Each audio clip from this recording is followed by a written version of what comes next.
कबीरदास जी लिख के गए, पड़ोसी से रूसना तिल तिल सुख की हानि, और पंडित भये शराबगी पानी पीवे छान। पानी तो छान के पीते कोई जीव ना मर जाए, और पड़ोसी से द्वेष करते हैं। क्या बात हुआ जिज्ञासु? जी गुरुदेव, क्या हुई? मैं समझ रहा हूँ आपके आउट ऑफ लुक को समझ रहा हूँ आप पहले। तुम्हारा, आप हमारी जगह होते तो आप भी हमारे जैसे ही करते। कह दो कह दो कि आप तो बाबा जी बन गए, आपको तो कोई मतलब है नहीं। घर गृहस्थी में जब होते ना तो तुम्हारे को ऐसी पता लग जाती, तुम भी अलग हो जाते। कह दो ना, कह दो कि लोग के नहीं गुरुदेव, ये हम कह नहीं सकते, हमारी औकात नहीं है ये कहने की। है। साधु संतों में भी अलग हो जाते हैं।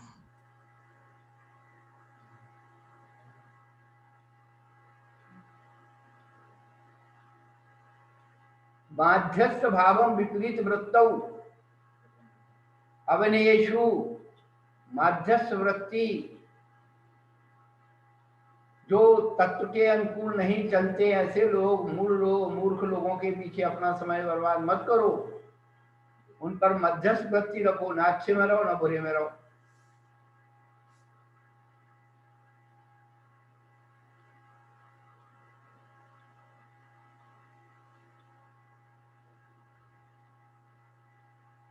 तो वात्सल्य की कहानी में विष्णु कुमार मुनिराज हुए, जो अपनी तपस्या को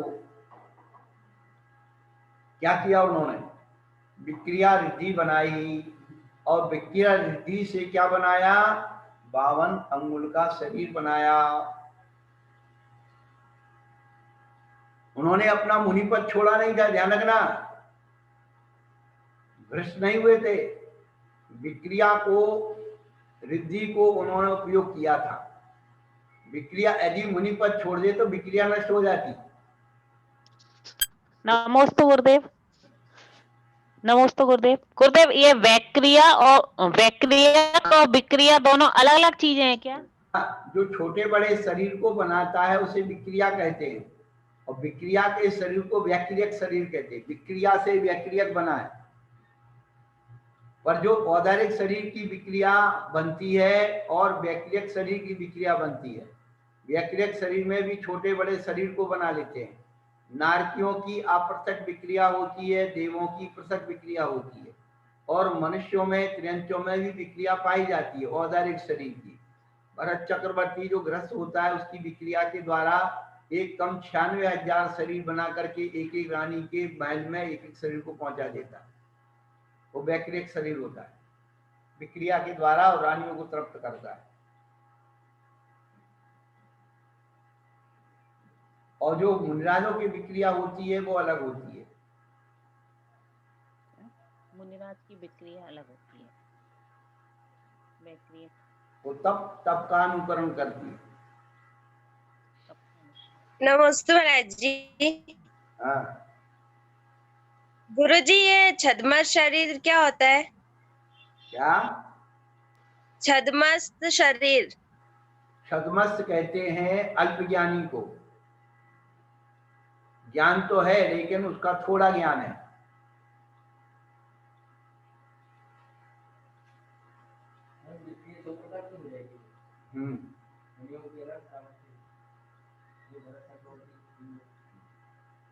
ये मुनि की विक्रिया तप का अनुकरण करती, वो वैभव का अनुकरण, पुण्य का अनुकरण करती है। वो स्वतः आ गई, मतलब वो पद के साथ।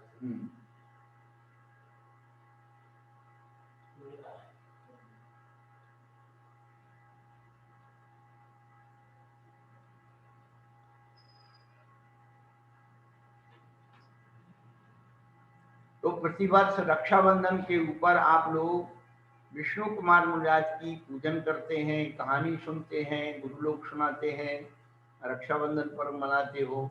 लेकिन उस पूरी कहानी का सार यह है कि मुनिराज ने अपनी तपस्या का वात्सल्य के रूप में प्रयोग करके 700 मुनिराजों की रक्षा की।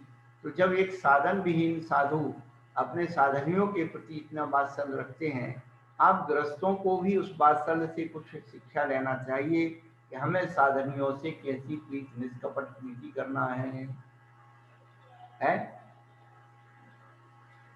सास बहू से, बहू सास से, नंद दिरानी जेठानी, इन सबके प्रति प्रीति वात्सल्य, और तभी बनेगा जब आप एक दूसरे के कार्य में हेल्प करेंगे, एक दूसरे का इंटरफेयर करेंगे, एक दूसरे पर दोषारोपण करेंगे, तो एक दूसरे से दूरी और बुराइयां ही बनती चली जाएंगी। एक दूसरे का सहयोग करेंगे, सपोर्ट करेंगे, एक दूसरे की प्रशंसा करेंगे, वात्सल्य बनेगा, और वो आत्महितकारी भी होगा आत्मोत्थान के लिए।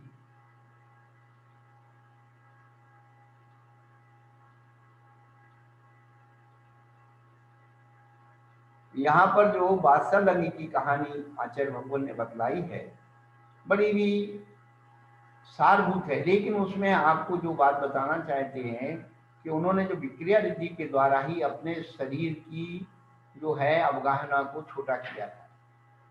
तो विक्रिया रिद्धि में वो प्रभाव होता है कि वो बड़ा छोटा बड़ा शरीर बना लेते हैं। इस प्रकार से 8 कहानियों का सार कहने के बाद आचार्य भगवान ने बहुत अच्छी बात बतलाई है। ये 8 अंग हैं। इन 8 अंगों में जो ऊर्जा भरी हुई है, जो शक्ति है, उसको हम अपने आप में केंद्रित करें कि उस 8 अंगों से अपने परिणामों को, ये 8 आयाम हैं, 8 प्रकार की परिस्थितियां हमारे सामने पैदा की जाएंगी, तो हम उनमें क्या निर्णय लेने की क्षमता रखते हैं, यही हमको 8 अंगों की कहानी बताती है।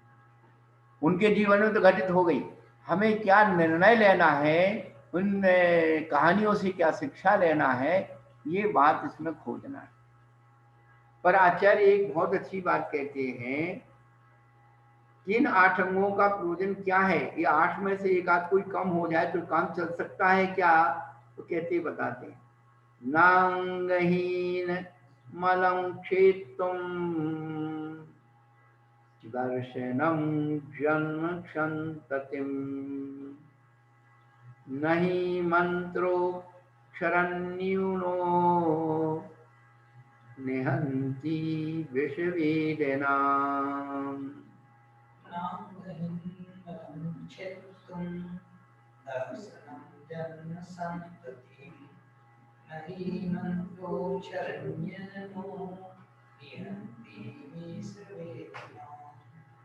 अंगहीनम, अंग से हीन, दर्शनम, सम्यक दर्शनम, जन्म संततिम खेतुम फलम ना, संसार की संतति को खेदने के लिए समर्थ नहीं है। क्यों? अक्षर न्यूनः, एक अक्षर से हीन, मंत्रः, मंत्र, विश्वेदना, जिसकी पीड़ा को ना निहंती, नष्ट नहीं करता। बहुत अच्छी बात मंत्र के बारे में समन्वद्राचार्य बता रहे हैं। एक अक्षर मात्रा से हीन मंत्र जो है, जिसकी वेदना को दूर नहीं करता है, उसी प्रकार 8 अंगों में से कोई एक अंग टूटा फूटा हो तो वह सम्यक दर्शन संसार की संतति को नष्ट करने में समर्थ नहीं। अंगहीन व्यक्ति से कोई भी मांगलिक कार्य नहीं कराया जाए। लौकिक मांगलिक कार्य भी अंगहीन व्यक्ति से नहीं होते। यहाँ तक कि अंगहीन व्यक्ति का अशुभ काम भी नहीं होता है, क्या उसकी भी बलि नहीं चढ़ाते, अंगहीन व्यक्ति को भगा देते, चलो ये तो अंगहीन है।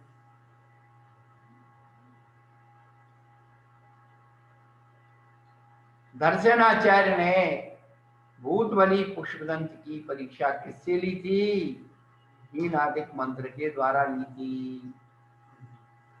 तो वो सिद्ध तो हुए, लेकिन विकृत रूप में हुई। फिर उन्होंने देखा इसका मंत्र जो है इसमें हीनादिक मात्राएं हैं, फिर उनको सुधार करके जपा तो सौम्य रूप में अधिष्ठात्री देवी देवता प्रकट हो गए।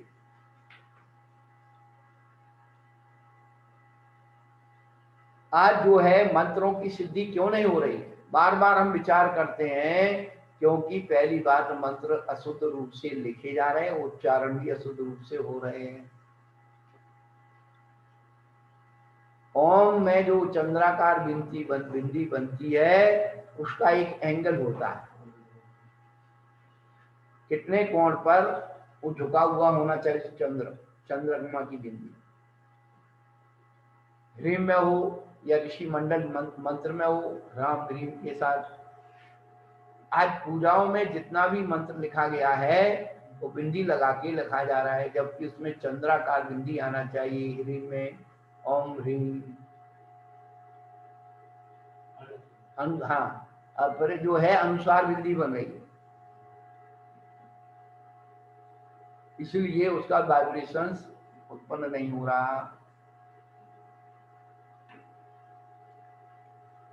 यहाँ पर 8 अंगों को बहुत अच्छी से समझाया है पंडित पन्नालाल जी साहित्याचार्य जी ने। इतनी अच्छी बात बताई, हमारे शरीर में भी 8 अंग हैं। क्या?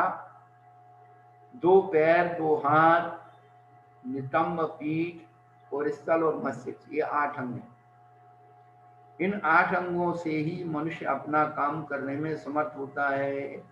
उसी प्रकार सम्यक दर्शन के भी निशंकित, निकांक्षित, निर्विचिकित्सा, अमूर्तिष्ठ, भुवन, स्थितिकरण, वात्सल और प्रभाव में 8 अंग हैं।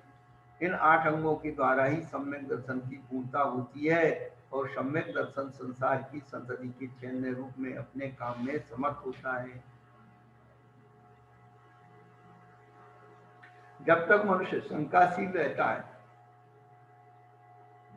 तब तक वह किसी काम में आगे नहीं बढ़ता, परंतु शंका से दूर होते ही उसका पैर आगे बढ़ने लगता है। 2 पैरों में सबसे पहले दाहिना पैर आगे बढ़ता है, इसलिए निशंकित अंग को मनुष्य के दाहिने पैर की उपमा दी है। हाथी जब भी कहीं चलता है तो उसको कहीं वो होता है ना, तो अपने पैर से वो देखता है कि जमीन खोदी तो नहीं है, पूरा वजन एक साथ नहीं रखता। हमने कई जगह ऐसा देखा।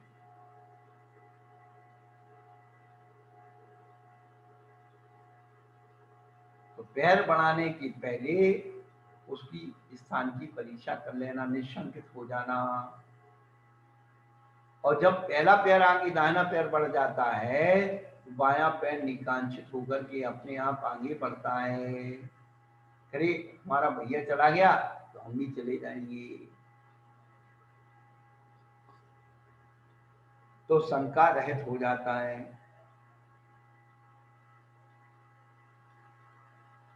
मनुष्य का बायां पैर किसी आकांक्षा के बिना ही दाहिने पैर के पीछे चल देता है, इसलिए निकांक्षित अंग के लिए बाएं पैर की उपमा दी। अब हाथ आ गए। शरीर के मलमूत्र आदि पदार्थों को साफ करने के लिए मनुष्य का बायां हाथ किसी गिलानी के बिना आगे आता है, इसलिए निर्विक चिकित्सक अंग के लिए बाएं हाथ की उपमा दी जाती है। शरीर के किसी अंग पर कोई आपत्ति आ जाती है तो क्या होता है, उसके निवारण के लिए मनुष्य का दाहिना हाथ सबसे पहले उस अंग की सहायता करता है, इसलिए स्थितिकरण अंग के लिए दाहिने हाथ की उपमा दी है। कोई मार रहा हो तो पहले अपन ऐसे करते हैं, दाहिने हाथ को ऊपर लाते बचने के लिए।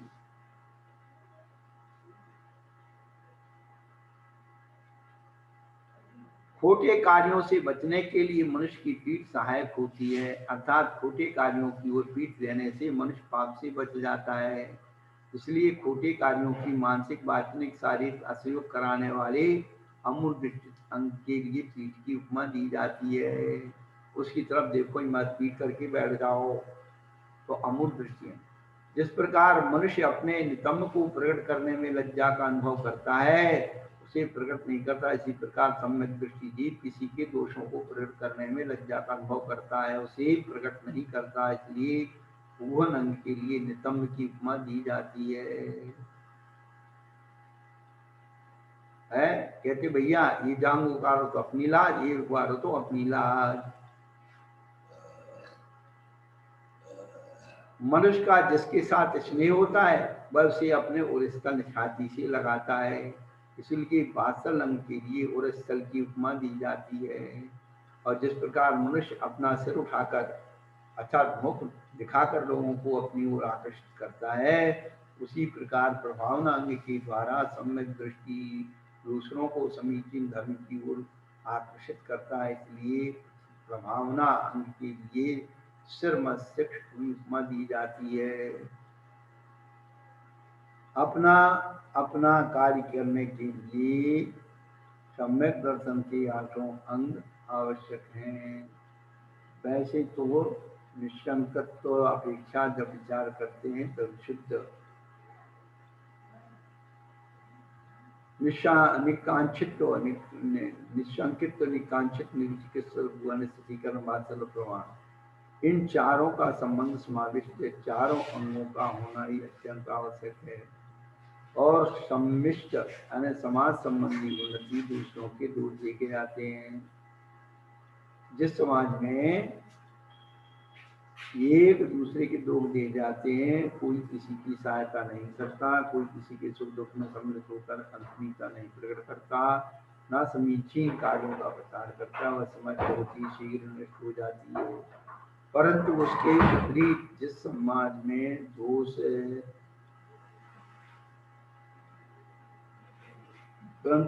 इसके विपरीत जिस समाज में दोष देखने की अपेक्षा गुण देखे जाते हैं, विपत्ति आने पर एक दूसरे का सहयोग किया जाता है, सबके साथ आत्मीय भाव रखा जाता है और समीचीन कार्यों का प्रसार किया जाता है, वह समाज संसार में चिरकाल तक जीवित रहता है।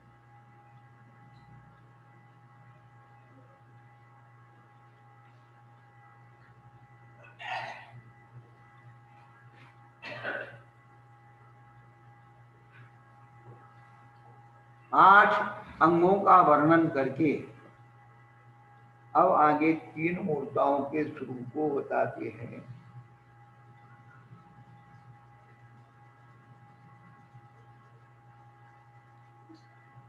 आपगा सागर स्नाने मुच्याशिक्ताश्नाम गिरिपातोऽग्निपातश्च लोकमूढं निगद्यते।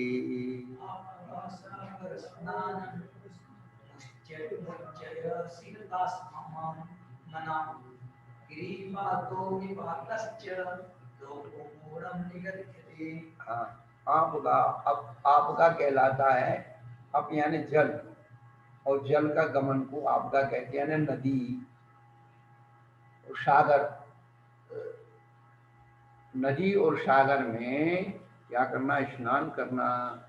कैसे करना? उच्छ्यासिकता स्नान, ऊंचे रेती के ढेर लगा करके, इससे पुण्य मिलेगा, ऐसे स्नान करना। और गिरिपातः अग्निपातस्य, ऊपर से, कहाँ से? पहाड़ी से कूद के मरना धर्म मानना और अग्नि में जल की धर्म मानना, ये लोक मूढ़ा कही जाती है, लोक मूढ़ा कहलाती है।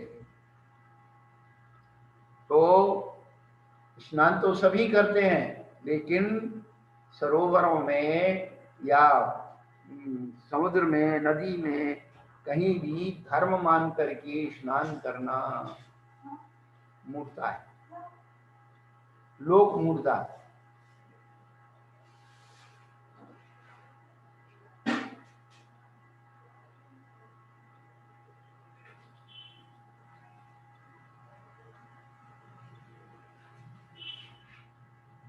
लोक प्रचलित व्यवहार को लोक मूर्खता कहते हैं, जो धर्म मानते हैं। प्राचीन काल में कुछ परंपराएं इसलिए बनाई थी जिससे कि लोग क्या? अपने परमात्मा को छोड़ें, व्यवस्थाओं को बनाएं। जैसे कि रास्ता पथरीले होते थे तो लोग ऐसे तो करेंगे नहीं कुछ, तो उन्होंने कहा कि लोड़ा देव बना दो, कि एक पत्थर उठा करके वहां एक जगह पर ढेर लगा दो। तो क्या है उससे? हाँ, तो उससे लोग पुण्य मानते थे। लेकिन किसी की विपत्ति को टालने के लिए यदि आप हटाते हो तो वह पुण्य है, और धर्म मान करके हटाते हो, किसी भगवान खुश होंगे, परमात्मा खुश होगा, तो ये नहीं, वो धार्मिक क्रिया नहीं।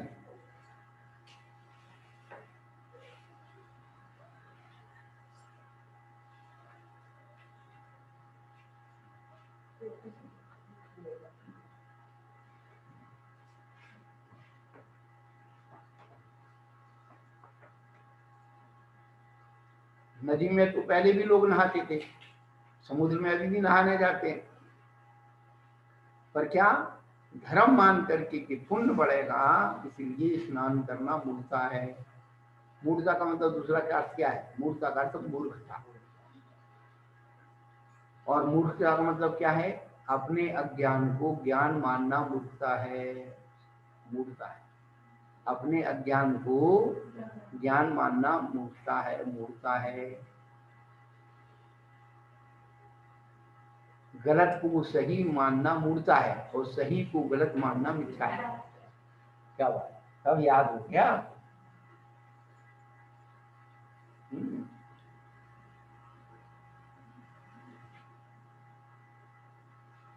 तो मूर्ताएं बदलती हैं, रोज मूर्ताएं बदलती हैं, मूर्ताओं के स्वरूप बदलते हैं, का चमत्कार में चले जाते हैं। इसलिए अमूल दृष्टि अंग में रेवती रानी को प्रसिद्ध किया कि चारों तरफ उन्होंने जो है देवताओं के स्वरूप बनाए, लेकिन वो किसी से भी आकर्षित नहीं।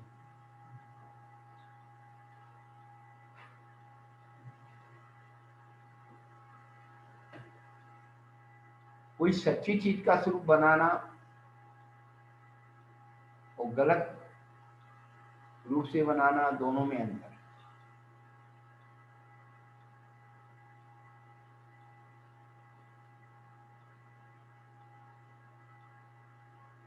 नदी समुद्र में और उच्चासिकता सुना, ऊंचे ढेर लगाकर। धर्म परीक्षा में एक कहानी आती है कि एक ऋषि थे, वो नदी में स्नान करने के लिए गए। उनके पास एक लोटा था। उन्होंने कहा ऊपर हम नदी में चल उतर जाएंगे, डुबकी लगाएंगे और कोई बाहर रख के जाएंगे लोटे को, कोई उठा के ले जाएगा। उन्होंने क्या किया, लोटे को रख करके उस पर रेती डाल दी। अब वो तो बहुत ऊंचे विद्वान और पंडित थे, और वो जल में उतर गए। वहां कुछ लोग घूम रहे थे, उन्होंने देखा यार देखो इतने बड़े पंडित विद्वान जो है लोटे पर रेती डाल करके और स्नान करने गए, कुछ ना कुछ इसमें पुण्य बढ़ता होगा। तो सब लोगों ने क्या किया, वैसे ही रेती के ढेर लगा करके नहाने लगे। थोड़ी देर में पंडित जी जब बाहर आए तो देखे कि भाई तो ढेर ही ढेर लगे हैं, हम कुछ देर में हमारा लोटा खो गया, बहुत मुश्किल है। तो तब उन्होंने विचार किया कि संसार कैसा लोकानुगत है। क्या लोकानुगत? भेड़ चाल जिसको कहते हैं, देखा देखी करता है, विवेक नहीं है। तब से उन्होंने क्या किया कि तो एक ही लोटा खोया था, उन्होंने सबके लोटा डुबा दिए।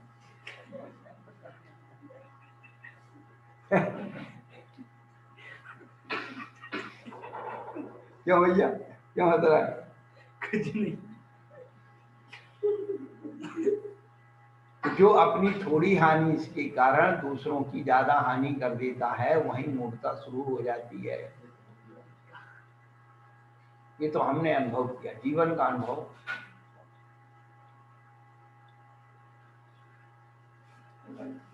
अंधभक्त बना लेना आसान है,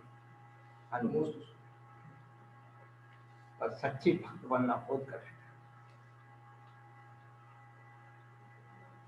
अंधभक्त बनना ही मूर्खता है।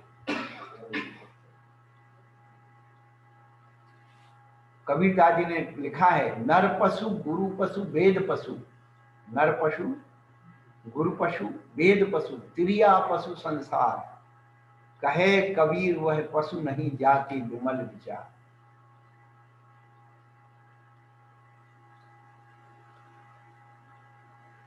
पशु का मतलब मूर्खता है। नर पशु लोग कर रहे हैं इसलिए हम कर रहे हैं, नर पशु। गुरु पशु, अब गुरु कोई मजबूरी में कर रहा है तो आप उसका अनुकरण करने नहीं, अंधानुकरण। अब तो गुरु आ गया है, साहब गुरु आ गया, शास्त्र की कुछ नहीं, गुरु आ गया है, तो गुरु पशु कहलाता है। क्या धर्म परीक्षा में बहुत अच्छी अच्छी बातें लिखी सब। नर पशु गुरु पशु वेद पशु। अब वेद में जो भी लिखा है गलत सलत वो इसको मान लिया।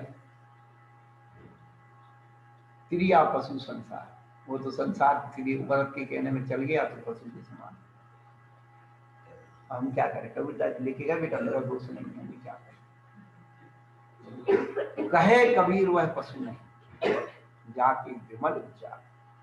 ये विमल विचार ही सम्यक दृष्टि है। इन नर पशु, गुरु पशु, वेद पशु, क्रिया पशु, इन चारों पशुओं से ऊपर उठ करके जो परिणाम आ जाता है वही विमल विचार है। कि मूर्ता से रहे जो विचार हो जाता है वही निर्मल विचार। देखिए बात को कहने का ढंग बदला है।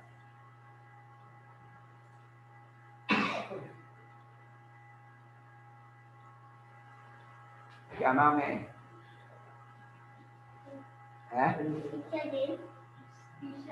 टीसा जी खड़े हो, वो किवाड़ बंद कर गया। एक टीसा नाम का है तो रखिए, टीसा नहीं है।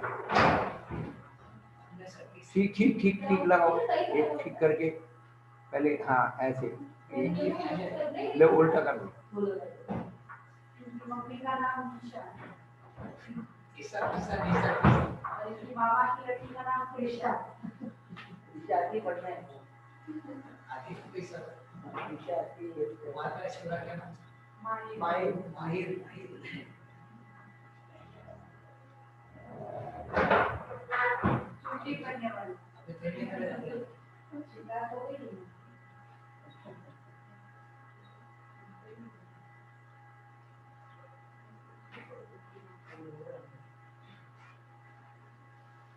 तो नमस्ते महाराज जी। रोज नई नई मूर्ताएं बनती हैं, बहुत सारी चीजें तो खत्म हो गई हैं। काशी करवट पहले चलते थे कि काशी पर जो है वो घाट था, वहां पर जाते थे, वृद्धावस्था हो गई और उस पर लेट जाते थे और ब्राह्मण को खूब दक्षिणा देते थे। ब्राह्मण 1 लाख लगाता था, गए गंगा में, चलो भाई फिर गए, हो गया कल्याण तुम्हारा, मर जाते। काशी करवट। और पहाड़ से ऊपर गिर करके मरना, गिरिपातोग्नि, अग्नि में सती होना धर्म मानना, और पहाड़ से कूद करके मरने का धर्म मानना, ये सब मूर्ता है, अज्ञान है।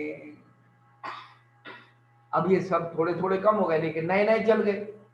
हाँ, लोग, इसीलिए उन्होंने कहा लोक मूढ़ा। लोक क्यों ने? संसार, व्यक्तियों की बात है।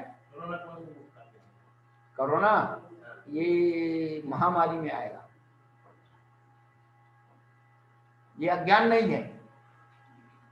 हाँ, कोरोना के लिए आप जो है उसकी शांति के लिए कोई देवी देवताओं को कि भैया कोरोना से शांत हो जाए, जाप पट सबसे तो शांत हो सकता है। और कोरोना को तू मुझे सताना मत, मैं तेरी पूजा कर रहा हूँ, है ये कोरोना देवता, तू मेरे को मत सताना है। अभी कोरोना की कोई मूर्ति बना के रख दे और कह के उसकी पूजा करने से तुम्हें कोरोना नहीं होगा, तो हाँ लान लग जाएगी। कर रहे कुछ चमत्कार क्यों भाई है? एक कोरोना की अच्छी बढ़िया मूर्ति बना दो और 10-25 लोग ठड़वे इकट्ठे कर लो, 1000-1000 2-2000 के नोट वहां डाल लो कि भैया एक बार तुम इसके दर्शन कर लोगे, कोरोना तो बिल्कुल दूर भाग जाएगा। हाँ है कोरोना माता, कोरोना माता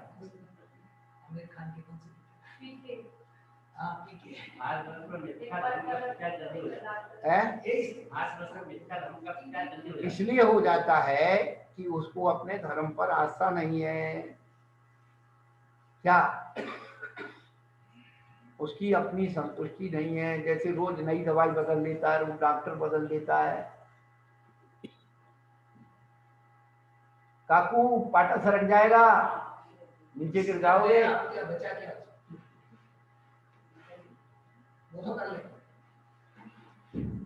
ज्यादा टिको मती, अड़ो मती। ठंडी ज्यादा लग रही, टिकाई लगा दूं खोल बना के। सबका आना है, बुढ़ापा आयो रे मानी, सुध बुध विसरानी, बुढ़ापो आयो रे मानी। ये भाग्यशाली है। हाँ, कि आज उनकी सेवा हो रही है, आगे आने वाले कोई किसी का नहीं। और जो थोड़े अभी गांव कस्बे के लोग, उन्हें थोड़े संस्कार है। शहर में तो एकड़े बंदर हो गए, सब एकड़े बंदर। और पत्नी अलग गाल फुला के घूमती है, तो बच्चे बड़ा बड़ा रोना है। तो जो आते हैं ना बड़े बड़े घर के लोग, सब उनको बता जाते हैं, कोई भी राजी नहीं, कहीं किसी के राजी। हमने एक जगह देखा, एक ठेला लगाने वाला आदमी था, गर्मी के दिन थे तो हम छत पर सोते थे, वो बाद में उसकी अंदर वो थी, मकान था। वो महिला रोज अपने आदमी की सेवा करती थी, ठेला लगा के आती थी तो मालिश करती थी। देखो तुम सेठानी आ, वो कहे मेरे पैर दुख रहे तो तुम अपना माथा पैर ही दुखा दोगी। अरे मेरा तुम माथा दुख रहा है, मेरा माथा दुखा दे। कोई एक दूसरे का दुख सुनने को तैयार नहीं है, कोई परेशानी समझने को तैयार नहीं।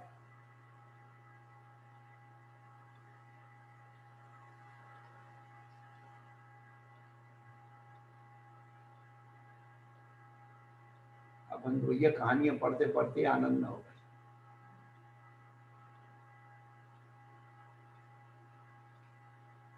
एक बहुत होशियार सास थी, सासू बहुत होशियार थी। वो क्या करती थी, बहू को काम बताने के लिए वो काम बता दिया। पहले से कह रही बेटा चक्की पीस ले, आटा। अब वो आटा पिस गया 2-3 किलो। फिर बेटा तू थक गई होगी, तू रह जा, ठहर जा, ये आज तू चक्की चलाते थक गई होगी, तू आराम कर ले थोड़ा। एक काम कर, ये उखली फूट ले, उखली को है औत ले, बहू औत ले, जाटो छोड़ पुनत ले। एक काम को छुड़ा करके दूसरे में लगा दिया, बोले आराम हो गया था। चक्की छुड़ा दी और मुखली में लगा दिया। तो पुराने जमाने की सासुएं ऐसी होती थी। हाँ, बहू से काम भी करवाती थी और पुचकारती, बेटा तू थक गई होगी, अब तू ये काम को छोड़ दे, तू थक गई होगी, बर्तन छोड़ दे बेटा, तू थक गई होगी, तू झाड़ू लगा दे, झाड़ू लगा के काम सफाई, बेटा तू थक गई होगी, ये काम छोड़ दे, तू बर्तन मांज दे। मैं बेटा ये करती हुई तू कपड़ा धो ले।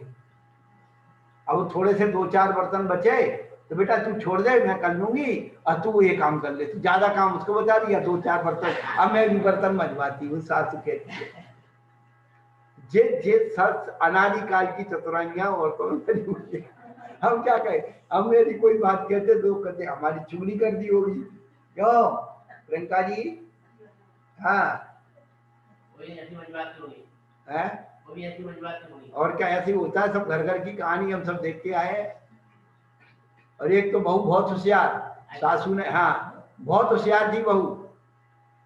तो सासू ने उसको काम बताया कि बेटा ये काम कर ले। बहू कह लगी अम्मा जी जब तक आप हो तब तक आप ही करो, उसके बाद तो हम ही को करना है।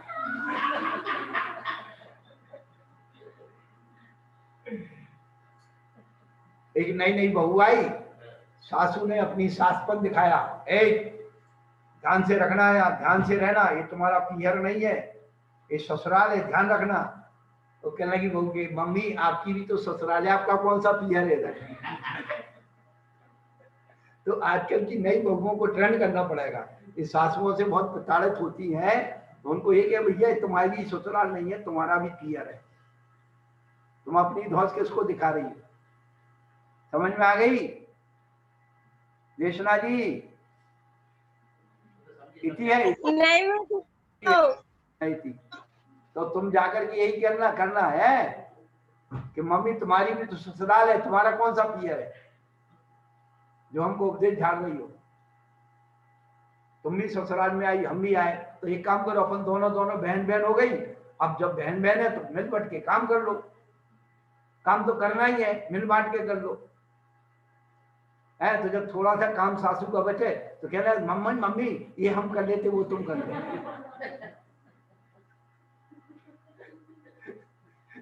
ट्रिक अच्छी है, क्या बोल रही? ट्रिक अच्छी है, ट्रिक अच्छी है, सीख अच्छी है, अभी तो बांट। मैं तेरी सास को पहले ही खबर करवा दूंगा, ये बहुत पढ़ी लिखी मुंह खोपड़ियां हैं, इनसे बच के रहना।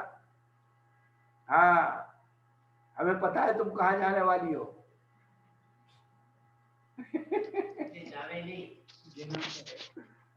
गुरुजी नमस्ते गुरुदेव।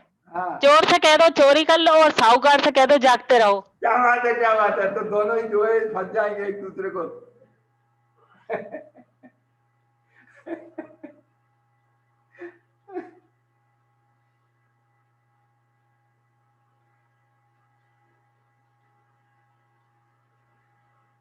तो मूर्ताओं का स्वरूप रोज बदलता है, इसलिए कभी हमें दुनिया के चमत्कार में नहीं पड़ना चाहिए।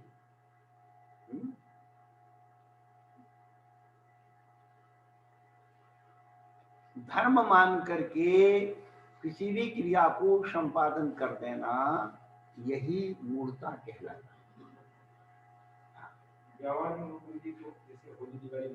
हाँ नहीं, वो तो मूर्ता ही है, वो प्योर मूर्ता है, उसमें धर्म नाम की कोई वस्तु नहीं।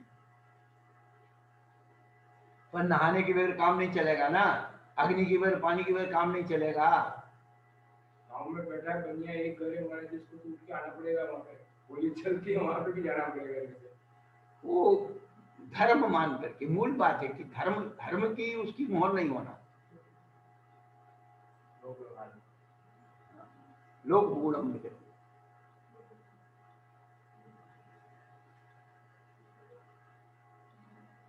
आज यही रखते हैं, कल फिर अपनी चर्या करेंगे, क्योंकि दिन बहुत छोटा हो रहा है। व्याख्या कितनी लंबी करते चले जाओ उससे